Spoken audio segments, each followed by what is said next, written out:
Okay, can anybody see, or everybody see the slides, hopefully? Yes, Yep. Dave. Yeah.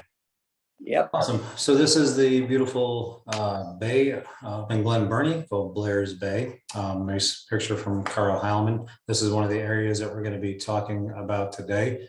Talking about ProcellaCOR EC as a new next generation aquatic herbicide that we're considering using here in Lake George. But we thought it important to go back to why we're even having this discussion. If you take a look at the bottom, you'll see kind of a nationwide map of Eurasian water milfoil. And over to the right, you see the locations in New York State. So it's fairly ubiquitous around many of our water bodies, many of our most important water bodies. And to cause significant economic and environmental harm costs a lot of money to address. It is very easy or very difficult, if not impossible, to eradicate. The Commission has been working on Eurasian milfoil issues with its local partners, the Lake George Association and the Fund for Lake George for many years. And we're always looking at the newest tool in the toolbox to see how we can always do better to protect Lake George. This is a shot from what we call site number 1. This is up in Northwest Bay. Northwest Bay being site number 1 was discovered in 1986, and we've been managing this site for over 30 years. And we can knock it back down. If Walt Lender's on the call, he can tell you we're in this bay repeatedly, and it's just very difficult to control it. It's in with a lot of native vegetation, and it's difficult to get all of the roots and all of the fragments. Remember, our current methodology is really hand harvesting, which is pulling each individual plant up by the roots, and it can be difficult to do so if we go through a couple times in a season. If we don't hit it that very next season, by the time we come back to the following season, this site will have rebounded and we're back to kind of where we started. We have several of these types of bays in Lake George, and while some bays respond very well, other bays do not. So if you take a look at the right here, we have, if you go on the Commission website, that is our current active milfoil mapper. It's very interactive. I invite anybody to pop on the Commission website and take a look. The yellow areas are the dense beds areas in Lake George, and then the lighter, the colors, or the darker, cooler colors are less impacted. So over $7 million since the program first began in 1986, a significant amount of money. Over the last 3 years, we spent about $1.3 million collectively between a grant we got from the Department of State working with Warren County, and the Commission's fund from the Environmental Protection Fund and funds from the Lake George Association. And just last year alone, we're at $425,000. And are we making progress? We think so. We think we're making very good progress in certain areas that respond well. The more difficult sites are the ones that we continue to go back to year after year, whether it's Harris Bay or Sunset Bay, certainly Glen Burnie, Northwest Bay. There's a large number of them that we go in there year after year, almost mowing the lawn, as opposed to other sites like a Clay Island or Middleworth Bay, Van Buren Bay, Arcady Bay is holding up fairly well, that respond very well to our diver assisted hand harvesting efforts. So I invite anybody to take a look at the Commission website at any time and learn more about the areas that we're working within. And you can also find all of our old reports, and you can take a look at whatever area that you're interested in and find out its harvesting history. So this is diver assisted suction harvesting. The bottom right picture is AE Commercial Diving. They're our current contractor here on Lake George. And so this is a diver assisted suction harvesting. The picture on the left is a person going down into the roots, trying to work the root mass out. And then they take the plant and put it into the suction tube, and it goes up onto the tray up top on the boat here. The water goes back into the lake, and the plant remains on top. So it's pretty considerable effort and very high cost, but it has shown to work very well in some locations and not very well in others.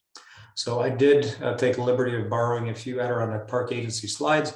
Hopefully several of you had the opportunity to be on the Adirondack Park Agency meeting. Aaron Zeman did a yeoman's job of presenting his 111 slides over an hour and a half in much more detail than I'm going to do today.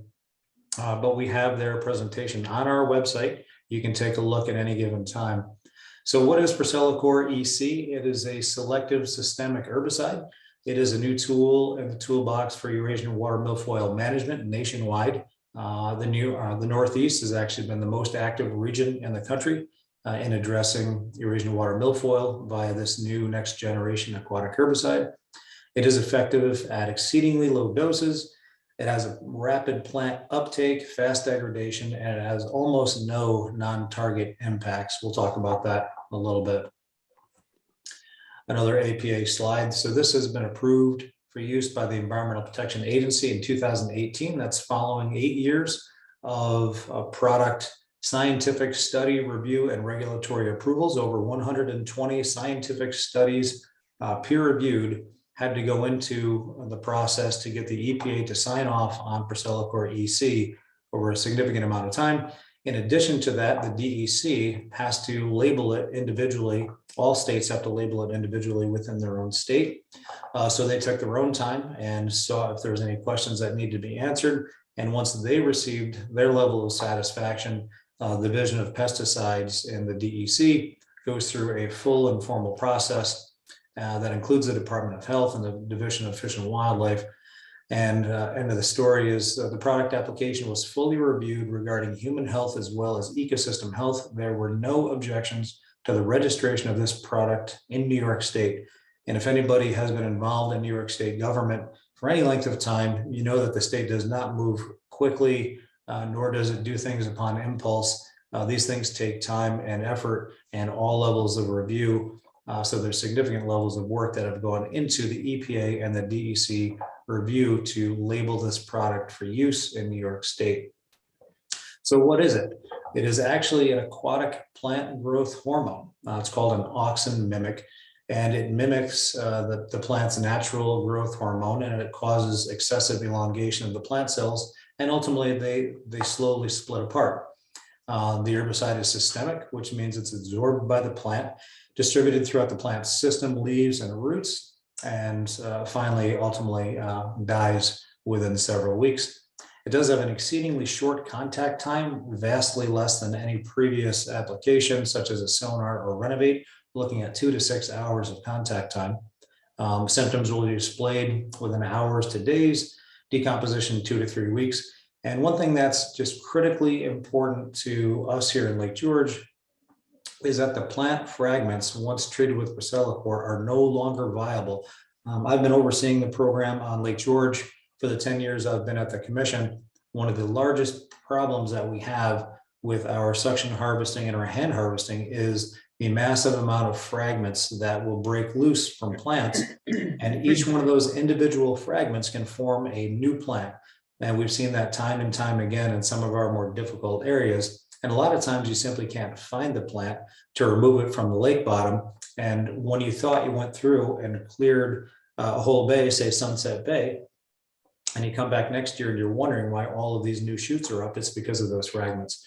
So after a treatment with ProcellaCOR, those fragments that may appear due to boat traffic or any swimming activity, whatever, they're no longer viable and they will not grow. So the herbicide is applied when they're actively growing early in the season. That's for efficient herbicide uptake. And earlier in the season is also before most of the native plants come up. So early in June, milfoil rises more early than most, and it addresses milfoil selectively. So it's kind of a double level of protection. This is a DEC slide when Janine runs the DEC pesticide registration division for DEC. We asked her to come up 2 separate times for our public meetings, and she went through the full process of how DEC reviews and ultimately approves an aquatic herbicide in New York State. It's quite lengthy and thorough. The registration letter about that process and their review is on their website. It involves the Department of Health and the ecosystem health, which looks at the environmental impacts. And one question that has come up repeatedly is, what about the other ingredients? We know the prime ingredient, the active ingredient, but what about the other 97% of the product? And we asked that specifically because the commission has spent considerable time learning about this product. And in speaking with Janine, she made it abundantly clear that every ingredient in ProcellaCOR was evaluated by EPA in New York State for public health and environmental impacts, not just the active ingredient. Many of the comments that have come to the commission and to the APA were saying, well, why don't we know about the other 97.5% of the products? And the DEC's answer is the state of New York is fully aware of every component in ProcellaCOR EC, active and inactive ingredients, but that information is held confidentially because there's a proprietary mix held by the owner of the product itself. That has been the long-standing system in place for many decades, but be assured that every component within ProcellaCOR has been reviewed by scientific and regulatory experts. I'd like to read this very quickly. This is from the DOH to the DEC. The available information in fluoroperoxyfen, benzyl, and the formulated product ProcellaCOR EC indicates they are not acutely toxic, and the active ingredient is not carcinogenic, genotoxic, neurotoxic, or teratogenic. Due to a complete lack of toxic effects for the product, the EPA did not conduct dietary, occupational, or post-application residential risk assessments for the labeled use of EC. So basically the product was so low in its toxicity that they cut out doing what they might do for a higher risk product out there that they were evaluating. I want to jump now quickly to New Hampshire. New Hampshire has been a wealth of information to us here in Lake George. I've known Amy Smagula, who runs the New Hampshire invasive species program for the state regulatory agency. That's the Department of Environmental Services. I've known Amy for years, and I asked her to come to our first public information event, saying, you know, you have no dog in the fight. Tell us flat out exactly what you think about this product. And she did so. And she provided a presentation, and I took some of these notes. This is actually her slide. So ProcellaCOR use in New Hampshire in 2018, they actually did pilot studies with and for the EPA in 2016, and then ultimately New Hampshire approved it in 2018. They started very small and they expanded in 2019 to medium lakes. 2020 and 2021, they expanded to large lake systems for larger treatment areas. And the largest treatment that they did was about 64 acres out of a 704 acre water body, which was significant. We get a lot of questions, and rightfully so, on drinking water supply. So Winnipesaukee in New Hampshire is definitely a drinking water supply. It's the state's largest lake, about 46,000 acres. Paugus Bay is their drinking water supply for the city of Laconia, about 17,000 residents, and very similar to Lake George, hundreds of thousands of visitors every year. They have done several treatments in Lake Winnipesaukee, really not that far from their water intake plant, 5 to 19 acres in size. And I tested across the bay intake and the drinking water treatment plant, and no detection was determined outside of the pre-planned treatment zones that you can see in the map here. No public health impacts whatsoever. So another slide from Amy, observations from almost 50 ProcellaCOR treatments in New Hampshire. Again, Amy is probably the foremost regulator that we're aware of that has overseen all of these applications and the required science and follow-up. So she's, again, a wealth of information.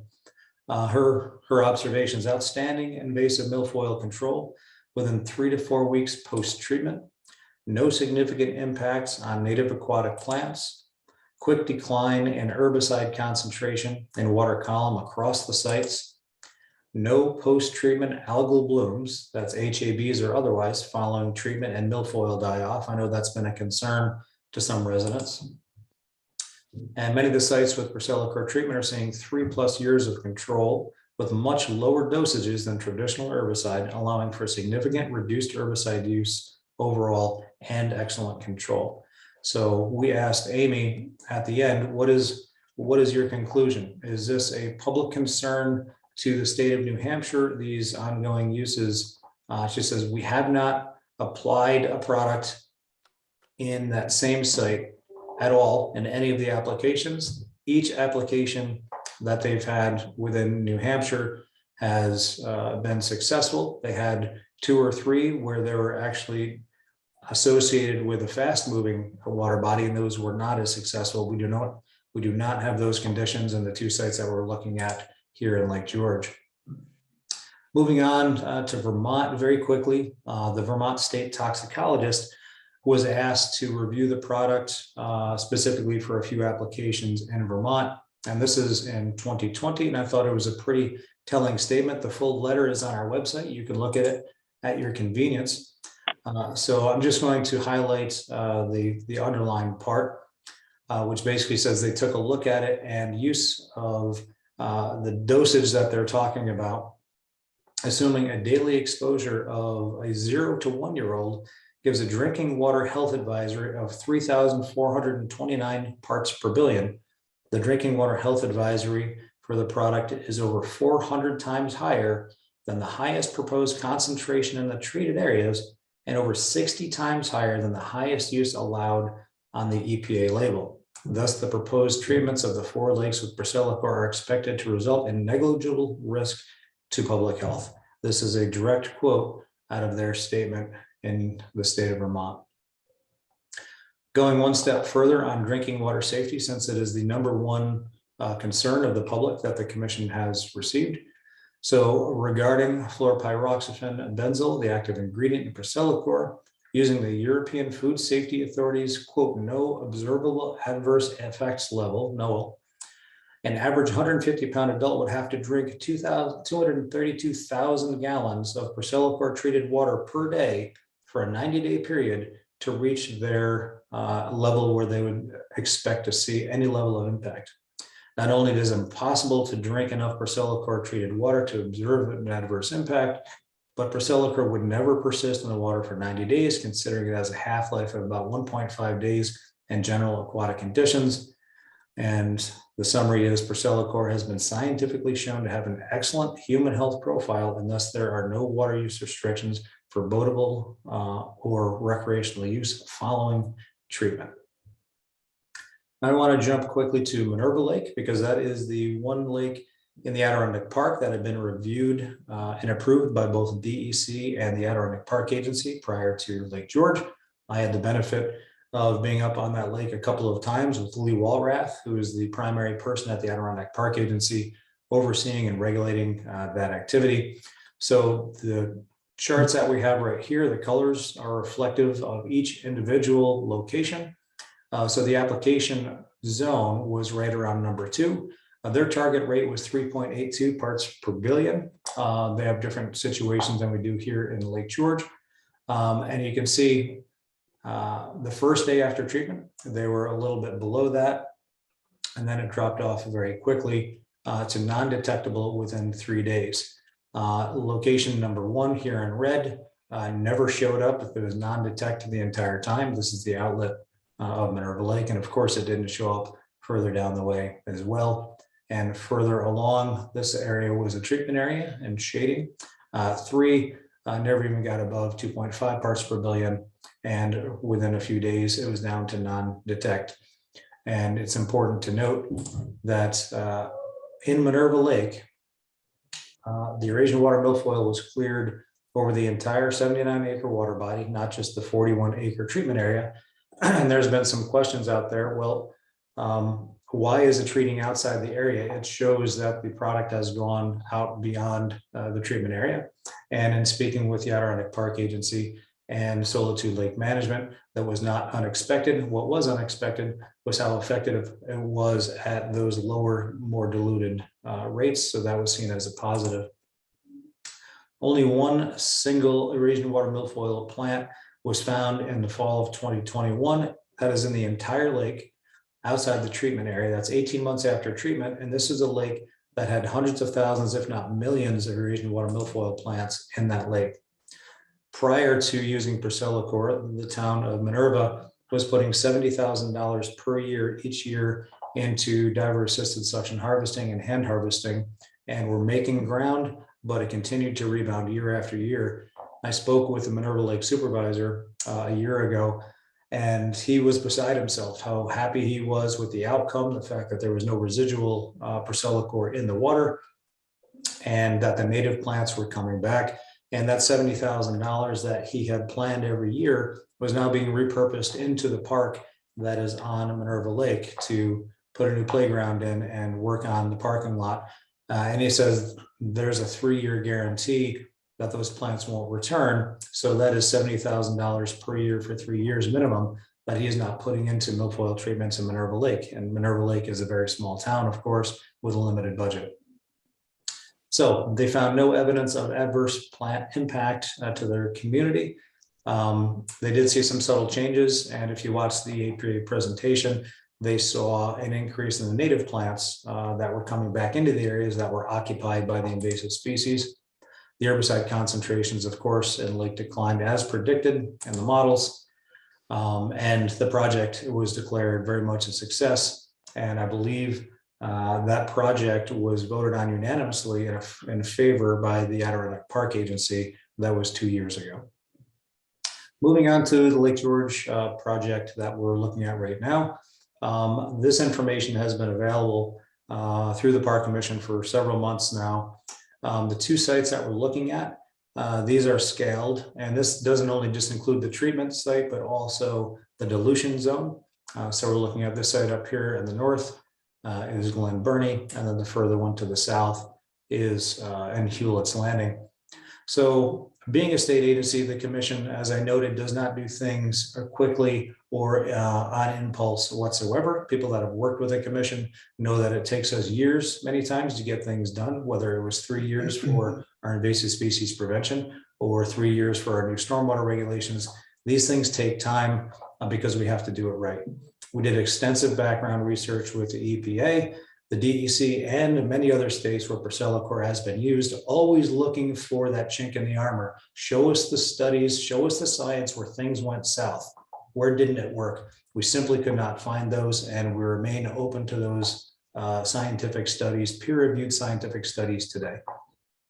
We have had several public discussions since April of 2021. This time last year, Lee Walrath did a presentation to our commission on Minerva Lake, and we discussed moving forward with a pilot site or 2 on Lake George in 2022. And we worked on that all over the past year. We had 4 discussions at 4 of our Park Commission public meetings, including 2 presentations, plus 2 public informational meetings, 1 for the general public and 1 for all of the town elected officials around the Lake George Park. We did submit more than 1,000 pages of permit application documents to the DEC and the APA. This is not done lightly. It takes a huge amount of work to make sure that everything that we're doing is by the letter of the law. We did receive the DEC and APA permits in 2022, fairly recently. And it's worth noting that the treatment dosage we're talking about is 7.72 parts per billion, which equates to 1 single drop in a large swimming pool.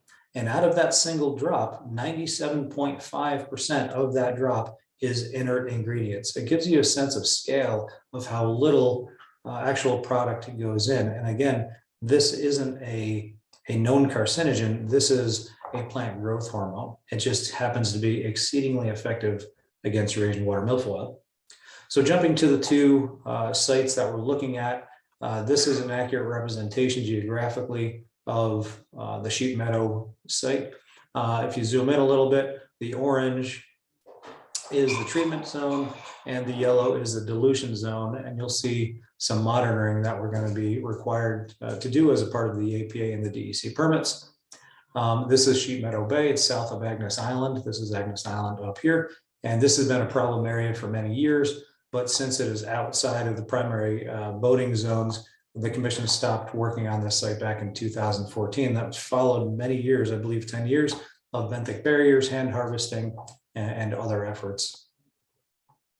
So Sheep Meadow Bay, 3.6 acres with ProcellaCOR at a concentration of 7.72 parts per billion in spring, early summer, so that would most likely be June. Total volume of the herbicide over this considerable area, including the water depth, will be 4.78 gallons injected below the surface within the red hatched area. Again, that 4.78 gallons, a very small portion of that is actually active ingredient. The rest of it is inert ingredients to get the product to where it needs to be. This is the post-treatment concentration monitoring that is required by DEC and APA in every aquatic herbicide application in New York State, not just ProcellaCOR. And you can see The red area is the hatched area where the treatment will be undertaken. And the commission will be sampling with our consultant, Solitude Lake Management, in these other outside areas.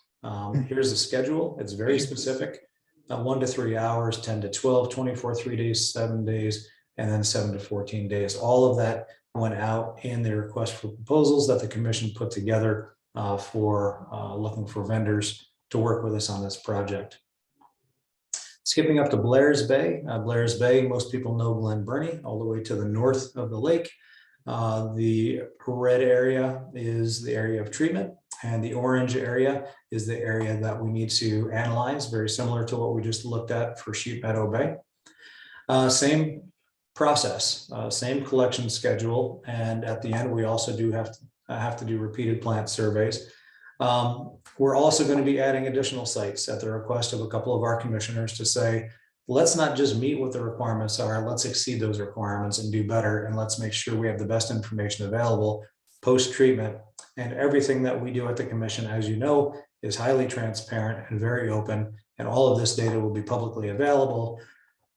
We had many conversations with many people through this process, and if at any point the commission determines that there is a negative impact to working with this product, this will be deep discussions between the DEC, the Adirondack Park Agency, and all of our partners municipally to say, is this something that we want to continue? So this is an open conversation, and it has been for quite some time. So the treatment proposal and cost, Solitude Lake Management proposal for the treatments. This includes both sampling and plant for the 7.6 acres. The treatment itself is about $23,000.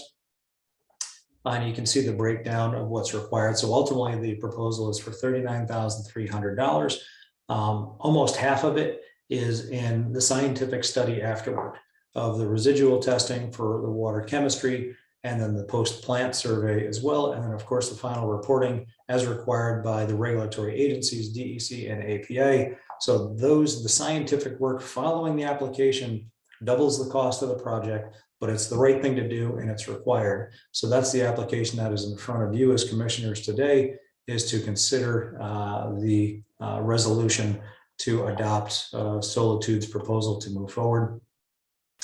And at the end of the day, the treatment cost equates to about $3,000 per acre, not including the plant surveys, but just the treatment, $3,000 per acre. And it guarantees 3 years of milfoil-free zone following the treatment. That is absolutely unheard of.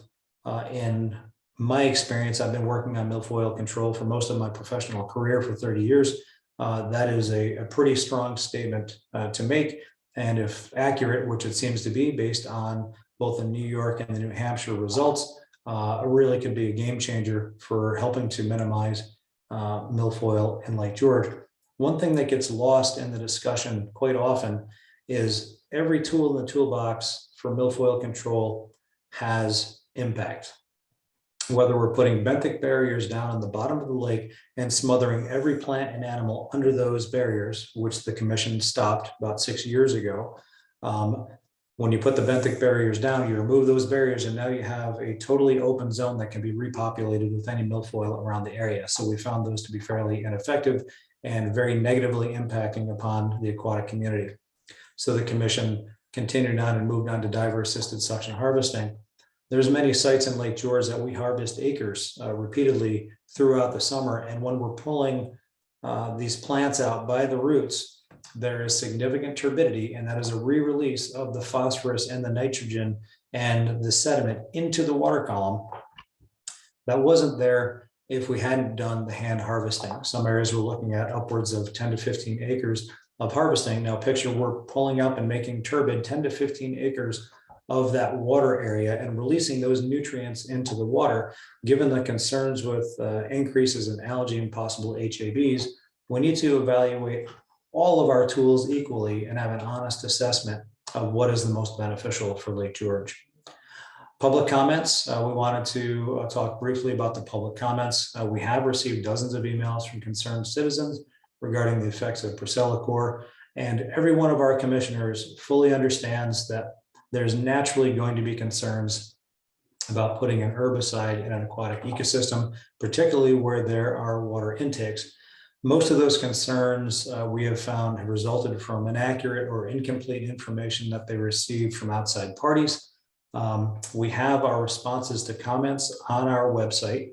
The comments show up on our website, and you can read what the science and actual fact is behind those. We welcome that discussion continued at any time. We have looked at each one of those concerns because the commission is not an expert in ProcellaCOR chemistry or the regulatory review process. So we reached out to those people to learn more about it, specifically the regulators, and said, tell us how this got from beginning of product to end approval. What does that process look like? And I was fairly astounded at the level of detail that they had to go to register a new product in New York State. We had the benefit of that experience. We've been working on this project for over a year now, so we have some pretty deep knowledge on how this all works. The commission relies on experienced experts and regulators to determine safety. We have not done product efficacy and safety, nor can you do jump out into Lake George in a year's time frame and say, yay or nay, this product is safe or ineffective. That's just not the way science works. It takes a lot of time. It takes a lot of peer review. It takes time to set up those studies specifically. You need regulatory approval to do so. And hopefully be comfortable in the fact that if you believe in government, the process was done, it was done well, and they've come to their conclusions. EPA in every state in the union has said, we feel this product is safe for the public and has no non-target impacts of concern to the aquatic ecosystem. We cannot replicate that level of 120 peer-reviewed scientific studies that all came to the same conclusion. That can't happen in a year's time or 2 years' time here on Lake George. The basis of science is if you have similar conditions and you repeat these processes over and over and you get the same results, you get a confidence level that those facts are accurate. We don't have the ability here in Lake George in any reasonable time frame to come even close to the level of work that has been done currently on this project by the EPA, by New York State, by the Department of Health, and every other entity around the country that has looked at this product. So our website does have extensive scientific information regarding ProcellaCOR. It's extensive reviews and approvals, and we have offered at every turn to meet with any group or any individual to talk about this in more detail, because we understand it is still natural to be concerned with this, and we totally understand that. So in conclusion, a few points. The Lake George Park Commission is a New York State agency tasked with the protection of Lake George and its users, and would never consider taking an action that would negatively affect the lake or its users. We were solely set up to make sure that Lake George was going to be protected, water quality, ecology, and public safety for as long as we had the ability to do so. This ProcellaCOR demonstration pilot does not go against that mantra. ProcellaCOR is an EPA and New York State reviewed and approved aquatic herbicide, DEC, and Department of Health, following a decade of product development and 100+ peer-reviewed scientific studies and regulatory reviews. ProcellaCOR has no public health, drinking water, or recreational impacts as documented with a significant volume of scientific study and regulatory review. The commission, working over the past year, has received permits from both the DEC and the Adirondack Park Agency for this action. Everyone knows how high profile Lake George is, and I would argue that our project went through more of a microscope than pretty much any project in the Northeast of the country. And let's remember, this is applied at 7 parts per billion, which is 1,000 times less than the previous generation of aquatic herbicides such as Sonar and Renovate. This is not Sonar 2.0. This is a next generation of aquatic herbicide that is specifically targeting the plants that we're talking about. Our 2022 demonstration project encompasses a total of 7.6 acres of treatment out of 28,000 acres of lake surface area. That equates to 3/10,000ths of the lake surface area, and these treatments will last for years. The commission and its consultant will not only meet but exceed post-treatment water quality sampling requirements, working with DEC and APA. And if at any time the results aren't what they're expected to be or what have been shown in the past, the commission will reconsider any potential future actions. So, Mr. Chairman and board, that is an abbreviated version of some of what we talked about in the past, and certainly less than the APA, but we hope it answers some of your questions. But we are available. I know we do have Glenn Sullivan, our agent, is also on the call. If you have any specific questions about some of the science or more technical details, I'm sure that Glenn could chime in as well. So thank you for your patience and time. If you have any questions, I would be happy to entertain them.